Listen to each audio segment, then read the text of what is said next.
Alors, on va prendre malheureusement un envol sur le monde qui se dessine avec l'impérialisme dominant, le monde qui se dessine avec aujourd'hui cette offensive menée par l'État criminel, l'État génocidaire d'Israël et l'impérialisme dominant des États-Unis de Trump, avec Jean-Baptiste, qui est membre également de la direction du NPA révolutionnaire, qui connaît bien le pays. Je crois que c'est plutôt sur la gauche, Ah, pardon, toujours sur la gauche chez nous, évidemment. que tu dois t'asseoir. On te connaît surtout, tu es spécialiste, enfin en tous les cas tu connais bien la situation en Iran, mais tu es surtout de toutes les manifs. Si vous faites un minimum de reconnaissance faciale, il est sur nos camions et on peut dire qu'il n'a pas besoin de piles pour gueuler contre les Netanyahou et autres impérialismes. Alors, JB, il s'est passé quoi et pourquoi les États-Unis et l'État criminel d'Israël ont fait le choix de bombarder l'Iran? Bon, je sais pas, évidemment, je suis pas dans la tête de Trump. Ça faisait quand même un petit moment qu'il y avait des menaces. En fait, il y a des menaces des États-Unis sur l'Iran depuis qu'il y a eu la révolution iranienne, parce que cette révolution de 1979, qui a été dirigée et qui a donné lieu à un régime tout à fait réactionnaire, on y reviendra sûrement, mais ça a été une révolution quand même pour échapper à la domination de l'impérialisme des États-Unis. L'Iran d'avant cette révolution était vraiment le gendarme, l'un des gendarmes en tout cas, l'un des pions des États-Unis au Moyen-Orient, Mhm. un grand allié d'Israël aussi. Et dès lors qu'il y a eu une révolution qui était une vraie révolution populaire, hein, même si encore une fois elle a été ensuite dirigée par des gens qui sont les ennemis des opprimés et des exploités, mais en tout cas, à partir du moment où il y a eu une volonté d'un régime d'échapper à la domination des États-Unis, il y a eu vraiment un sentiment de revanche. Bon, avec en plus l'humiliation subie par les États-Unis quand l'ambassade a été prise en otage en 1980-81. Bon. Et donc Trump, avec ses airs de moi je suis pour la paix, je me mêle pas des questions internationales, en fait, il a bien une volonté de dire America first, make America great again. C'est aussi dire on va écraser ces régimes qui un jour ont osé nous tenir tête, quand bien même c'est pas forcément toujours, on voit pas toujours bien ce qu'il a dans la tête, parce que évidemment que les États-Unis, je pense, sont bien revenus de leur volonté dans les années 2000 d'aller en Afghanistan, en Irak, mettre qui voulait au pouvoir, parce qu'on a vu que c'est des fiascos. Bon, donc est-ce qu'aujourd'hui, le but de Trump, c'est de vraiment renverser le régime et d'en mettre un autre à sa place? Est-ce que c'est de l'affaiblir pour pouvoir mieux négocier avec lui? Moi, j'aurais plutôt tendance à pencher pour cette deuxième hypothèse-là. Mais évidemment que ça, on va le voir. Alors, dans les grands médias, et puis y compris dans la propagande, on présenterait un peu cette intervention impérialiste de la part des États-Unis comme un moyen pour défendre, sauver la population iranienne. Est-ce que tu peux, de manière un peu concentrée, expliquer en quoi c'est totalement bidon, totalement pipeau, et pourquoi les peuples n'ont rien à gagner dans le cadre de ce conflit? Parce que évidemment, dire aux Iraniens et aux Iraniennes, allez-y, sortez dans la rue, prenez le pouvoir, au moment où tu es en train de bombarder, c'est absurde. Hier, là, on est, je crois, à quelque chose comme 450 morts en Iran, dont le chef, le guide suprême Khamenei. Hier, il y a notamment eu un bombardement sur une école de filles en l'occurrence, qui a fait, je crois que Reuters dit à 50 morts, là je crois que maintenant le Croissant Rouge iranien dit plus de 100 morts. Bon. Mhm. Donc tu vas pas dire, ah oui, on vient vous libérer, mais si tu sors dans la rue, tu vas te prendre une bombe, même si tu restes chez toi, tu vas te prendre une bombe. Aujourd'hui, la ville de Téhéran c'est 9 millions d'habitantes et d'habitants et 16 millions avec la banlieue, c'est plutôt en train d'évacuer, donc tu n'es pas en train de prendre le pouvoir. Et puis prendre le pouvoir comment? Avec quelles armes? Avec quelle organisation? Il y a évidemment, c'est du pipeau complet. Alors Trump après a dit non, non, mais on va bombarder pendant une semaine pour prendre le pouvoir après. Et évidemment que c'est Le complètement 27 absurde. février dernier, il y a un ancien prisonnier politique qui disait: si la guerre apportait réellement la liberté, le Moyen-Orient serait la région la plus libre Ouais. du monde. Je pense que ces questions-là, elles sont vraiment importantes parce que, évidemment, que personne ne pleure la mort des tyrans qui ont été assassinés en dehors de toute règle internationale. Mais la question, elle n'est pas celle-là, c'est que des criminels de guerre comme Netanyahou, des xénophobes et racistes comme Trump, qui n'ont en fait que la question du profit, de la répartition du gâteau impérialiste comme boussole. On voit bien que les peuples au Venezuela n'est pas du tout la préoccupation, comme ce n'est pas du tout la préoccupation du peuple iranien, qu'aujourd'hui, en fait, ces guerres-là, elles ne vont générer que désolation et une possibilité aussi d'embrasement de la guerre sur l'ensemble de la région et voire plus. Tu as cité effectivement avec des chiffres un peu différents, mais par contre personne ne remet en cause qu'il y a eu le bombardement d'une école de jeunes filles en Iran. Aujourd'hui, face à ça, quelle doit être la réponse? Il y a eu un premier rassemblement à 14 heures place de la République, mais pour toi, ça doit être quoi la réponse que doivent apporter les révolutionnaires, les internationalistes, les militants, lutte des classes? Qu'est-ce qu'on fait dans une situation comme ça? Est-ce qu'on peut faire quelque chose ou pas? Nous deux qui sommes plus tout à fait les plus jeunes, on a bien De l'équipe, connu le mouvement de 2003 contre la tout guerre à en fait. Irak, qui était un des plus grands mouvements. Alors il y avait eu le Vietnam encore avant, mais ça, on n'était pas encore là. Non. Mais en tout cas, ce mouvement contre la guerre en Irak, qui avait même commencé avant d'ailleurs le début de la guerre, c'est un D'ailleurs, des c'est une plus grands question qui mouvements vient aussi internationaux. Ouais. de TikTok, je crois.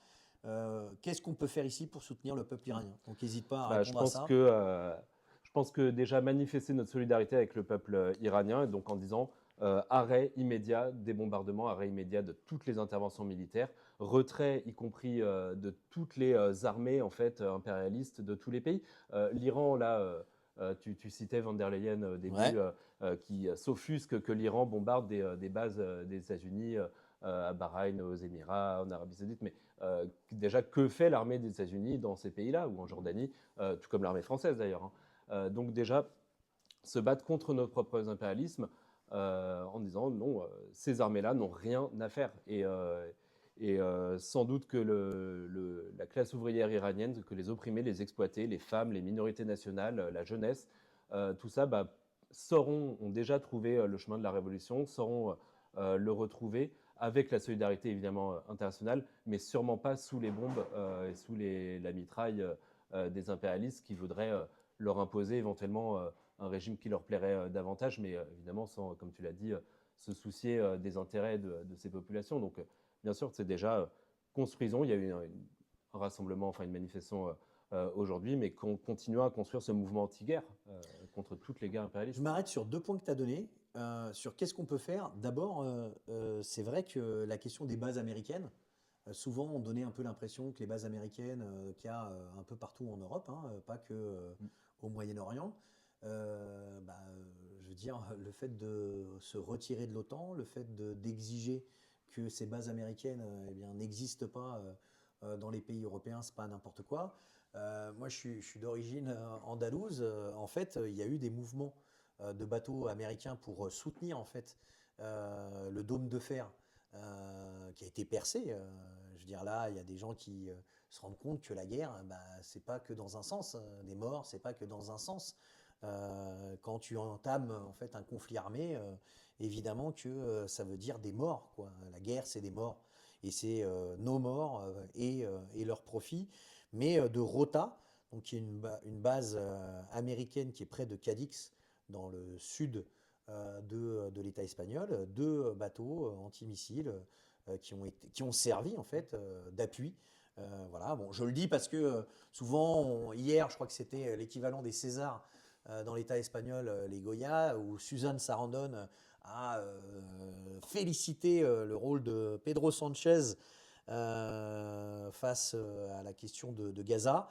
Là, très clairement, eh bien, il y a en fait le gouvernement le plus progressiste, soi-disant, entre guillemets, a des choses à faire Mm. vis-à-vis des bases américaines. On a des choses à faire qui sont le fait de construire, tu l'as dit, un mouvement anti-guerre, c'est-à-dire des manifestations massives. Là, il y a eu des premières réactions dans certaines villes en France. D'abord et en particulier, les organisations communistes révolutionnaires internationalistes, il faut prendre à tâche. On est d'accord en plus. Donc il faut prendre à tâche. Il faut prendre à tâche, il faut discuter, il faut que l'ensemble du mouvement ouvrier réagisse. Et puis j'ai envie de dire, si l'ensemble du mouvement ouvrier est tétanisé parce que je ne sais pas comment ils vont se démerder hein, dans ce qu'était l'ancien nouveau Front populaire entre les pro-OTAN et ceux qui sont opposés à l'OTAN, ça va quand même sûrement générer un peu un certain nombre de problèmes. N'oublions pas que le secrétaire général de l'OTAN, il a été averti par Trump. Hein. Enfin, je veux dire, les liens sont directs. Notre rôle, c'est effectivement de construire des mobilisations, d'expliquer que l'intérêt est un intérêt impérialiste, c'est-à-dire pour le profit, pétrolier, stratégique aussi par rapport à l'Iran, et que la question des peuples est quand même la dernière des préoccupations de cette bande de brigands meurtriers. Et notre rôle, c'est aussi de ne pas implorer nos propres Mm. capitalistes, notre propre bourgeoisie, les institutions. Enfin, ils en ont que faire. Enfin, de l'ONU, etc. Aujourd'hui, il y a la nécessité. Enfin, il faut que tout le monde le comprenne, et on le dit en particulier à nos camarades et amis de la France insoumise, que ces institutions, elles ne feront aucun obstacle, et que dans ces périodes où il y a une accentuation, je veux peut-être que mais une accentuation de l'offensive impérialiste, c'est aussi dans ces moments-là où notre classe, si elle est indépendante de sa propre bourgeoisie, si elle ne se range pas derrière des outils qui sont des outils d'exploitation et d'oppression, mais c'est aussi la possibilité d'explosion sociale et de révolution, parce que tout le monde se rend bien compte que ce qui est là au centre, c'est la question des profits et de la répartition du gâteau impérialiste, et que les travailleurs et les travailleuses, les peuples n'ont rien à gagner dans tout ça. Qu'est-ce que, comment toi tu vois les possibilités dans la région? J'ai vu qu'au Pakistan il y avait des débuts de mobilisation. Oui, qui ont été Est-ce réprimés que d'ailleurs. de fait Dubaï, Qatar, les Émirats Arabes Unis, je veux dire, toute cette zone-là qui sert un peu de base arrière aux États-Unis se retrouve aussi en conflit. Il y a quand même aussi une possibilité que les populations, les peuples, Mm. à un moment donné, dans la région, se disent qu'il y a besoin de réagir. Ouais, ouais, bah bon, pareil, là encore, on va pas faire des plans.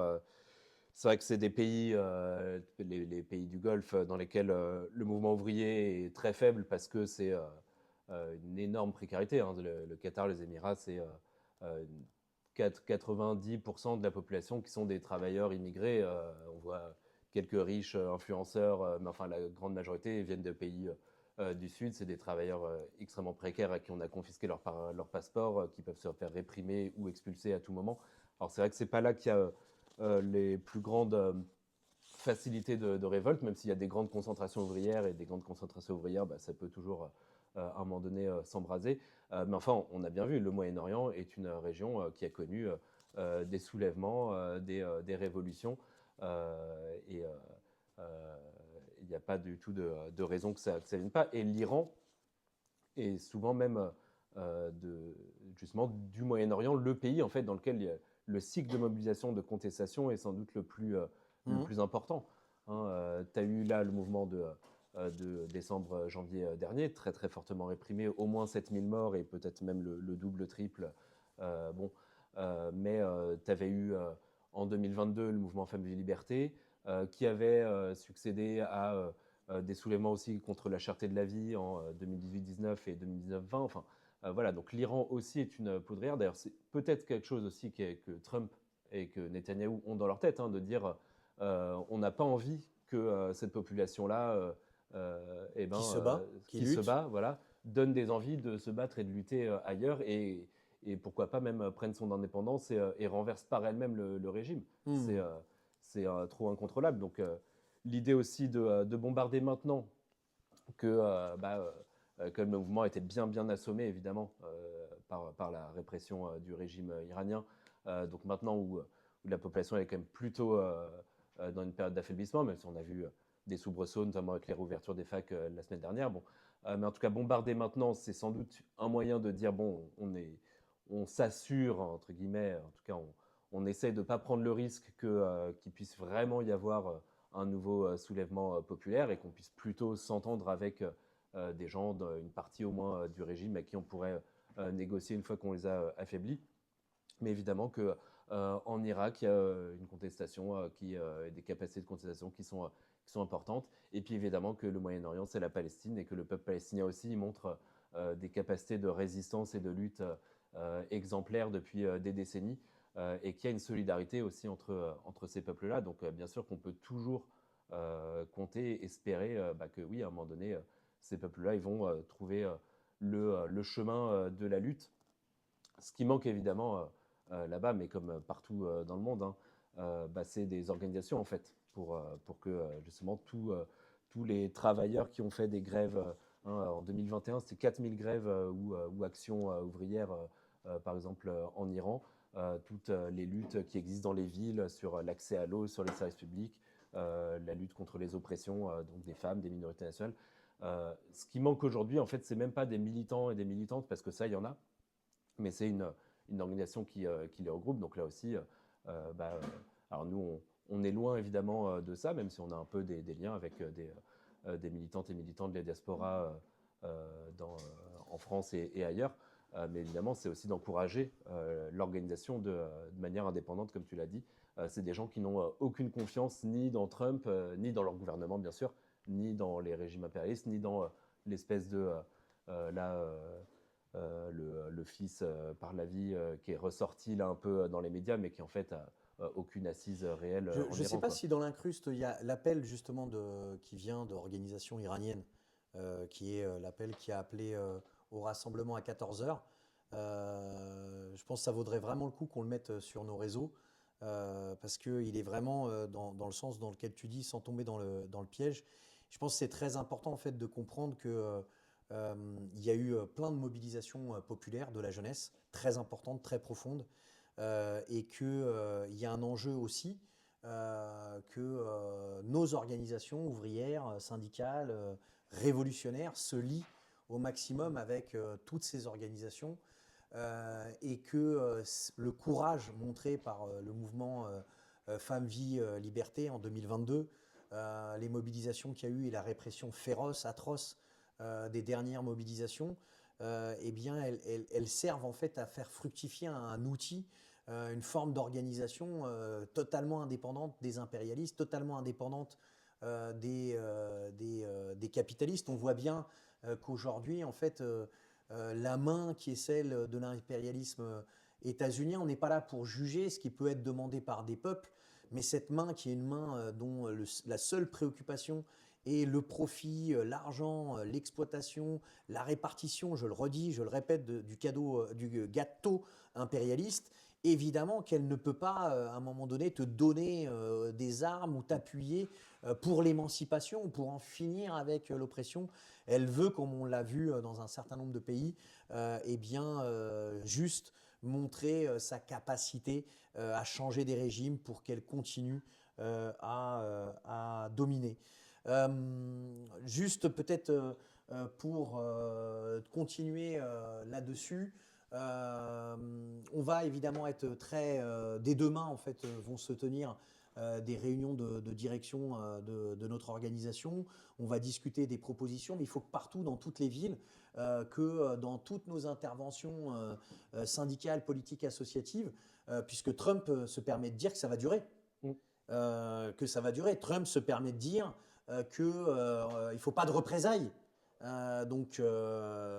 Trump se permet en fait de lancer une offensive dont on n'a pas de date de fin et dans laquelle en fait les conséquences peuvent être irrémédiables. Il ne faut pas rester dans l'atonie ou dans une certaine forme de de sidération qui est celle un peu recherchée. Quand même un élément important, aux États-Unis même, et je crois que, enfin je veux dire, il est passé outre, Trump, un vote du Congrès en fait.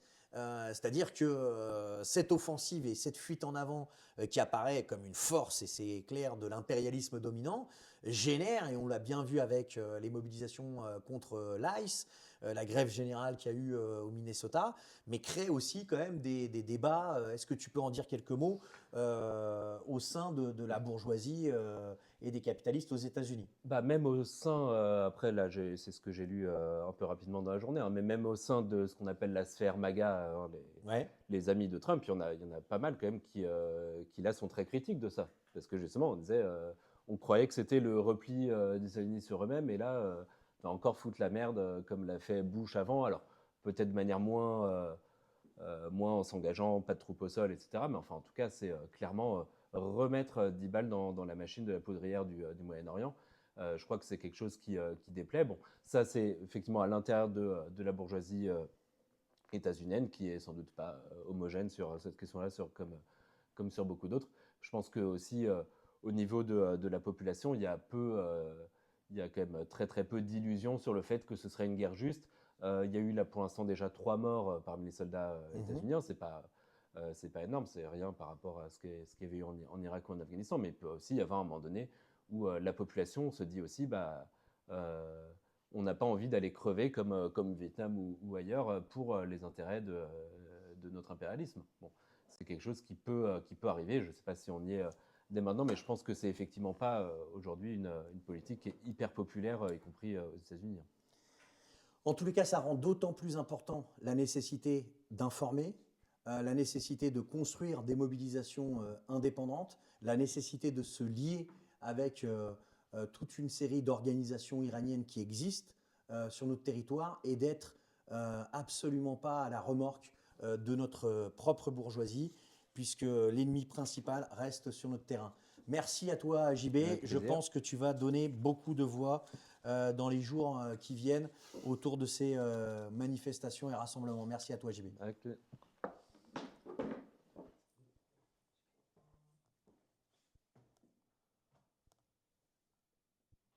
Eh ben, désolé, je regardais le live et des petites questions. Voilà l'appel. Je vous lis quand même cet appel que j'ai trouvé vraiment bien contre la guerre pour femmes, vie, liberté, en solidarité avec un peuple pris en étau entre les bombardements des agresseurs et la répression du régime islamique. Non à l'intervention militaire d'Israël et des États-Unis. Non au mensonge, libérer l'Iran par les bombes. Non à un régime sanguinaire ennemi du peuple. Non aux opportunistes qui parlent de perte de guerre. Venez nombreux et nombreuses. Il faut effectivement qu'on se lie avec l'ensemble des organisations, qu'on construise un mouvement massif de rejet aux guerres impérialistes. Et on va recevoir